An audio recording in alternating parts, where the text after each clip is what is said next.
हम चैप्टर कर रहे थे रैशनल नंबर, आपका चैप्टर फर्स्ट।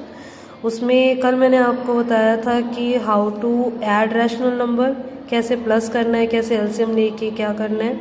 आज मैं उसके आगे आपको कराने वाली हूँ। जैसे कि अब ये आप देखिए, अगर आपके पास रैशनल नंबर जो पी बाई क्यू की फॉर्म में होते हैं, अब जैसे आपके पास x है 3/10, y है -5/10, z है 9/10। आपको पता है कि अगर काफ़ी सारे पॉजिटिव नंबर हैं और एक नेगेटिव आ गया तो वो नेगेटिव सबसे छोटा होता है, ठीक है। तो इसके अंदर रैशनल नंबर में भी सेम है, चाहे वो रैशनल नंबर नॉर्मल हो या अपॉन में हो। तो आपका चेंज क्या है कि जैसे आपका y -5/10 है तो ये आपका x और z से हमेशा छोटा होगा। क्यों? क्योंकि x आपका पॉजिटिव है, z आपका पॉजिटिव है और y आपका नेगेटिव है, तो y will always be less than x and y is less than z। That is कि negative is always less than positive.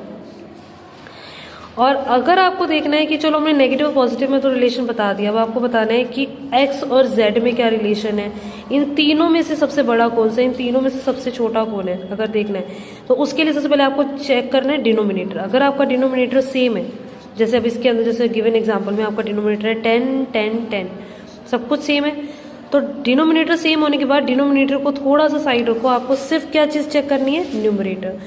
जो न्यूमरेटर है जैसे हो गया 3 -5 और 9, तो डिनोमिनेटर सेम होने के बाद अगर न्यूमरेटर सबसे बड़ा होगा तो वो नंबर भी सबसे बड़ा होगा। जैसे कि इसके अंदर 3/10 -5/10 और 9/10 में डिनोमिनेटर सेम है, तो न्यूमरेटर सबसे बड़ा क्या चीज़ है, 9/10। तो आपका x y z में सबसे बड़ा है z, उसके बाद है 3/10, उसके बाद नेगेटिव जो सबसे छोटा है -5/10।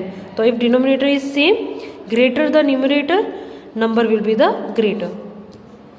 अब मैं आपको बताती हूँ एडिशन में कॉम्यूटेटिव प्रॉपर्टी। कॉम्यूटेटिव प्रॉपर्टी में क्या होता है, ऑर्डर्स चेंज कर सकते हैं हम, लेकिन सिर्फ प्लस में, माइनस में नहीं, सिर्फ प्लस में। जैसे कि a/b प्लस c/d अगर आप करो, यानी कि जैसे -1/2 प्लस 3/5 करो, या फिर c/d प्लस a/b करो, आप दो जैसे 3/5 प्लस -5/1/2, आपका answer will be the same. इसमें कोई भी फर्क नहीं होगा, ठीक है। इसे हम कहते हैं commutative property, that you can change the interchange the order and then still get the same answer. अब आया second, associative property. Associate property का मतलब क्या होता है कि एसोसिएट करना। जैसे कि आपके पास अब तीन चीजें हैं, a/b, c/d, e/f। Associate property में क्या है कि आप किन्हीं दो को एसोसिएट करके उसका आंसर निकाल के तीसरे के साथ एसोसिएट कर दो, यानी कि जोड़ दो। जैसे कि अब इसके अंदर आपके पास 3 है, जैसे मैंने आपको बताया। अब एसोसिएटिव प्रॉपर्टी आपको क्या कहती है, a/b प्लस c/d, इन दोनों को अलग से करो, जो इसका रिजल्टिंग आंसर आएगा उसको e/f से प्लस करके जो आंसर आएगा वही सेम आंसर आएगा। अगर आप इन दोनों को, लास्ट के दो को एसोसिएट करके आंसर निकालोगे और उसके आंसर से a/b को प्लस करोगे, यानी कि ऐसे a/b को अलग से रख दिया, c/d प्लस e/f किया, उन दोनों का आंसर निकाला, उसके आंसर से इसको प्लस कर दिया। चाहे आप ग्रुप इन दोनों का बनाओ, तीसरे के साथ प्लस कर दो उसका आंसर, या फिर ग्रुप बनाओ लास्ट का और उसके साथ प्लस कर दो, तो आपका आंसर आएगा सेम। अब आता है additive property of zero. Additive property of zero यानी कि अगर आप किसी चीज में जीरो ऐड करोगे तो आपका आंसर आएगा सेम। यानी कि अगर आपके पास 5 पेन्स हैं, अगर आप कहो कि उसमें मैंने 0 पेन और ऐड कर दिए, तो आपका 5 पेन तो 5 ही रहेंगे। इसी तरीके से a/b आपके पास अगर कुछ रैशनल नंबर है, क्योंकि हम यहाँ रैशनल नंबर पढ़ रहे हैं, इसके अंदर अगर आप कुछ 0 ऐड करते हो तो आपका रिजल्टिंग आंसर भी क्या आएगा, सेम, a/b। इसे कहते हैं एडिटिव प्रॉपर्टी ऑफ जीरो। अब एडिटिव इनवर्स मैंने आपको लास्ट क्लास में पढ़ाया था। What is additive inverse? अगर आपके पास a/b है, इसका एडिटिव इनवर्स क्या होगा, -a/b, यानी कि आपके साइन चेंज होगा। अगर आपके पास -c/d आपके पास एक नंबर, इसका एडिटिव इनवर्स क्या होगा, यानी कि एडिटिव इनवर्स क्या होगा इसका, प्लस का c/d। ऐसे ही अगर अब इसके अंदर प्रॉपर्टी, एडिटिव प्रॉपर्टी के अंदर एक प्रॉपर्टी ये चीज है, अगर कोई नंबर है उसी के एडिटिव इनवर्स के साथ आप उसको प्लस कर देते हो, ध्यान रखना मैं कह रही हूँ प्लस, तो आपका आंसर आएगा 0, माइनस नहीं प्लस।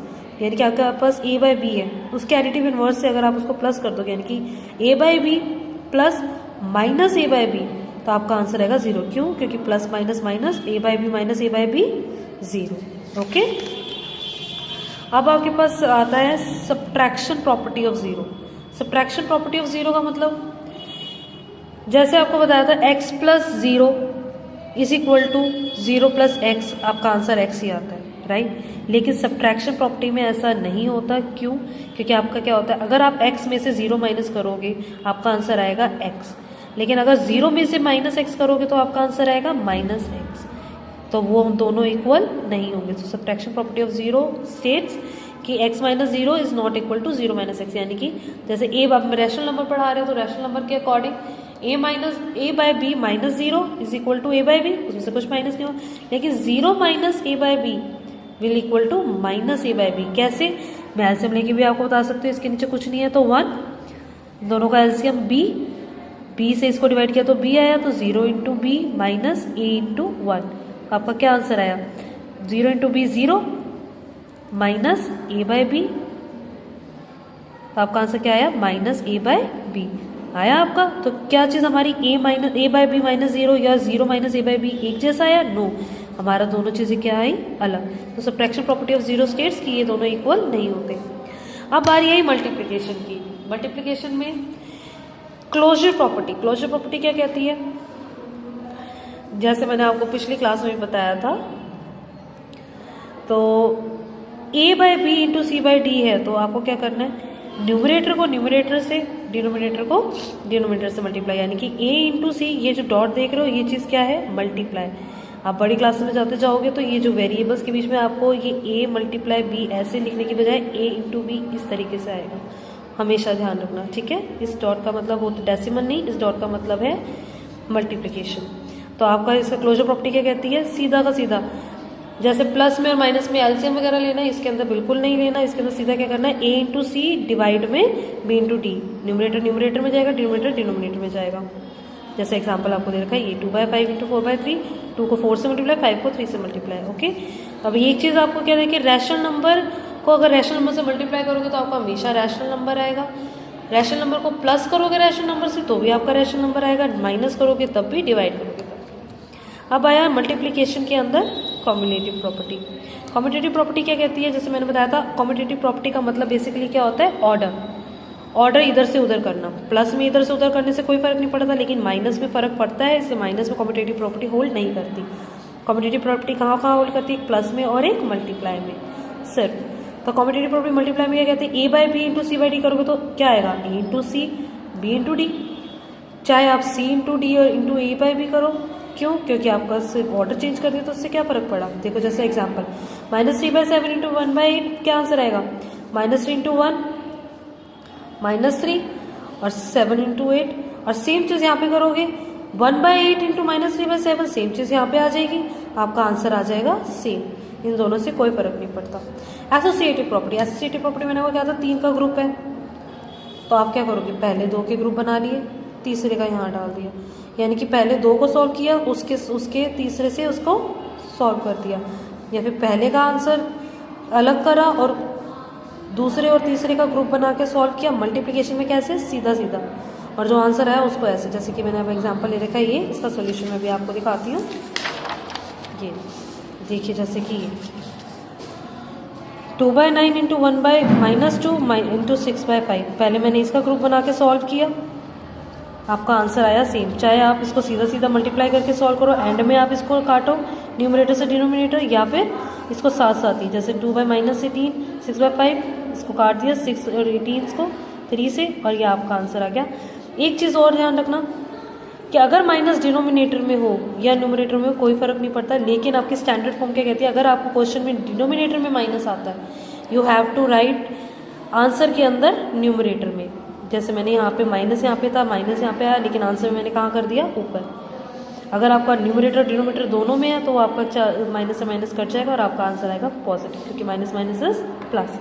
सेम चीज़ देखो, जैसे मैंने इसके अंदर एसोसिएटिव में 2 का ग्रुप बनाया, तीसरे से कर दिया, मतलब इसे लास्ट 2 का ग्रुप बना के पहले से करो। कैसे? 2 बाय 9 अलग, 1 बाय -2 इंटू 6 बाय 5, तो आपका आंसर क्या है? माइनस मैंने ऊपर ले गई, -6 बाय 10, अब इसको मैंने सीधा सीधा सॉल्व कर दिया, या फिर आप इसको साथ साथ काट दो। ये ध्यान रखना, इंटू -6 है, -6 को अलग से रखना, माइनस पूरे क्वेश्चन में एक बार है तो एक बार तो माइनस माइनस ही आएगा। 2 बाय 9 6 से काटा 3, तो ये आपका आंसर आ गया सेम। हर तरह से आपका आंसर आएगा सेम। अब मल्टीप्लिकेटिव प्रॉपर्टी ऑफ 1 आपको बताती हूँ। जैसे हमने एडिटिव प्रॉपर्टी ऑफ 0 किया था कि 0 को अगर हम किसी भी नंबर से ऐड करेंगे तो आपका आंसर सेम आएगा। ऐसे ही मल्टीप्लिकेशन में ये आता है 1 से। अगर 1 से आप किसी को भी मल्टीप्लाई करोगे तो आपका आंसर आएगा सेम, जैसे 2 1 ज़ा 2, 3 1 ज़ा 3, 4 1 ज़ा 4, आपका आंसर कभी चेंज नहीं होता। मल्टीप्लिकेशन में 1 इज द थिंग जो आपके आंसर को चेंज नहीं करता है, यानी ए इंटू 1 तो ए, माइनस ए इंटू 1 माइनस ए। और मल्टीप्लिकेटिव प्रॉपर्टी ऑफ जीरो क्या कहती है कि अगर आप जीरो से किसी चीज़ को मल्टीप्लाई करते हो तो आपका आंसर आएगा जीरो। याद रखना, मल्टीप्लाई में जीरो, डिवाइड का भी बता नहीं रही हूँ, डिवाइड में जीरो से कभी डिवाइड नहीं करते, आपका क्वेश्चन का आंसर गलत हो जाता है। आपका काम क्या है, सिर्फ आपको जीरो से मल्टीप्लाई करोगे तो आंसर जीरो, लेकिन प्लस में जीरो आपका आंसर सेम देता है। मल्टीप्लिकेशन प्रॉपर्टी में 1 आपका आंसर सेम देता है, ठीक है। अब मेन चीज़ है डिस्ट्रीब्यूटिव ओवर एडिशन, सबसे मेन है। अब जैसे आपके पास है ए बाई बी आपको दे रखा है मल्टीप्लाई में, लेकिन अंदर आपको 2 चीज़ें दे दी प्लस में, ब्रैकेट बहुत ज़रूरी है। अगर ये ब्रैकेट ना हुआ तो A by B into C by D अलग से हो जाएगा और प्लस अलग से, पर हमने वो नहीं देखना। हमने क्या करना है, A by B into C by D plus E by F bracket में, या तो हम इसको सॉल्व करके इसके आंसर से मल्टीप्लाई कर दें, लेकिन हमें डिस्ट्रीब्यूटिव प्रॉपर्टी से करना है। क्वेश्चन में मेंशन होगा डिस्ट्रीब्यूटिव लॉ से करो, तो उससे क्या करना है, डिस्ट्रीब्यूट मतलब बांटना। तो बांटेंगे कैसे, मल्टीप्लिकेशन को बांटना। मल्टीप्लिकेशन में क्या है, ए बाई बी को आप इसके साथ लेके जाओगे सी बाई डी से, और यहाँ पे प्लस है तो प्लस ही बीच में, और ए बाई बी को किसके साथ ले जाओगे, ई बाई एफ से। तो A by B into C by D, बीच में प्लस है तो plus, A by B into E by F, ये आ गया आपका। सेम चीज़ माइनस में होती है, अगर बीच में माइनस हो, ब्रैकेट का बहुत अच्छे से ध्यान रखना है, ब्रैकेट ना हुआ है तो ये सिर्फ इससे मल्टीप्लाई होकर रह जाएगा। ब्रैकेट क्या करता है, ब्रैकेट खुलते ही उसको सबसे बांट देता है। तो A by B into C by D, बीच में माइनस है तो माइनस, लेकिन अगर मल्टीप्लाई होगा तो मल्टीप्लाई के केस में ऐसे नहीं होगा, मल्टीप्लाई के केस में सीधा सीधा मल्टीप्लाई करोगे, ऐसे नहीं करोगे इसको इससे मल्टीप्लाई इसको इससे मल्टीप्लाई, वो गलत हो जाएगा। सिर्फ प्लस और माइनस के केस में मल्टीप्लिकेशन ऐसे डिस्ट्रीब्यूट होता है, ओके।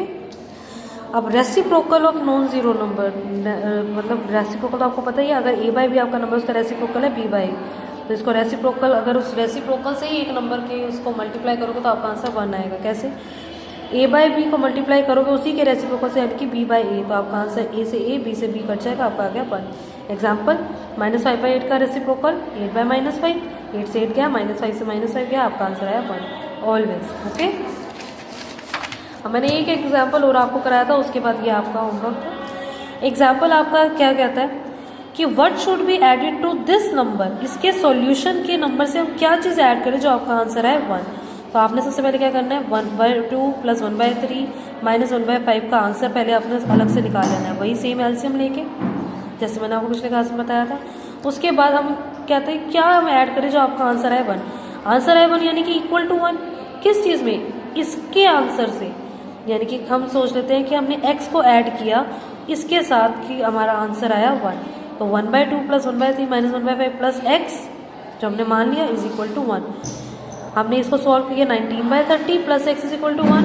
अब हमारा काम क्या है, आपको पता है कि इक्वल टू में जब आपका यहाँ पे प्लस का होता है तो यहाँ जाके माइनस हो जाता है, माइनस का होता है तो यहाँ जाके प्लस का हो जाता है, मल्टीप्लाई हो तो डिवाइड हो जाता है, डिवाइड हो तो मल्टीप्लाई हो जाता है क्रॉस मल्टीप्लिकेशन में। अभी यहाँ पे ये आपका x प्लस का है, इसको अकेले रहने दो, इक्वल टू 1 यहाँ पे 1 को अकेले रहने दो, 19/30 यहाँ पे प्लस का है तो यहाँ पे जाके क्या हो जाएगा, माइनस का। उसके बाद सेम 1 के नीचे कुछ नहीं है तो 1 के नीचे 1 ही होगा, एलसीएम लेके माइनस करोगे, सब करोगे, ये आ गई 11/30। यानी कि हमारे इस क्वेश्चन के उसके अंदर हम क्या चीज़ ऐड करेंगे, 11/30 कि हमारा आंसर आएगा 1।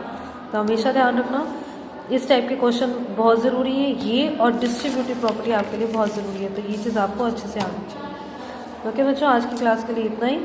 Thank you, take care and